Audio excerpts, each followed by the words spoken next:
அந்த வசனம் தான் இருக்கிறதுலே மிக முக்கியமான ஆயுதம். ஸ்வாட் அப்படின்னு சொல்லுவாங்க இங்கிலீஷ்ல. இருபுறம் கருக்குள்ள பட்டயம், வேர்ட் இஸ் த ஸ்வாட் அப்படிம்பாங்க. எதுக்கு சொல்றேன்?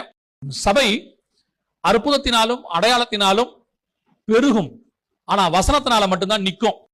அற்புதத்துக்கு வரவங்க, அடையாளத்துக்கு வரவங்க திரும்பி போக வாய்ப்பு இருக்கு. 10 பேர்ல 9 பேர் திரும்பி போயிட்டு அற்புதம் வாங்கினவன், ஆனா ஒருத்தன் தான் நின்னான். ஆனா வசனத்துக்கு வந்தவங்க பாருங்க, கிட்டத்தட்ட 12 அப்போஸ்தலர்கள் அப்படியே நின்னாங்க. நாங்கள் வேற யார் இடத்துல போவோம்? உம்மிடத்துல என்ன இருக்குது? நித்திய ஜீவ வசனம் இருக்கிறது. அப்ப அற்புத அடையாளத்துக்கு வந்தவங்கள 10ல 1 நின்னுச்சு. வசனத்துக்கு வந்தவங்கள 12ல 1 தான் போச்சு, 11 நின்னுச்சு. இந்த வசனம் தான் கர்த்தருக்குள்ள நிலை நிற்க பண்ணும்.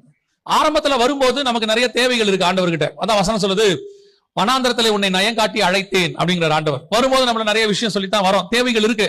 அற்புதம் தேவை, அதிசயம் தேவை, வியாதி இருக்கு, சுகம் தேவை. இயேசு எல்லாம் செய்யறார், அதுல எந்த மாற்று கருத்தும் இல்ல. ஆண்டவர் சுகம் அளிக்கிறார், விடுதலை அளிக்கிறார், ஆசீர்வதிக்கிறார், விடுதலை ஆக்குகிறார், எல்லாம் இருக்குது. அதுல எந்த மாற்று கருத்தும் இல்ல. ஆனால் அதுலயே நிக்க கூடாது. அதோட அடுத்த ஸ்டேஜ் என்னன்னு கேட்டீங்கன்னா, நம்முடைய அஸ்திவாரம் வசனத்தின் மேல் போடப்பட வேண்டும். ஆவிக்குரிய வாழ்க்கை வசனத்தை அடிப்படையாய் கொண்டதாக இருக்கணும். இந்த வசனம் தான் உங்களை பல நேரங்களிலே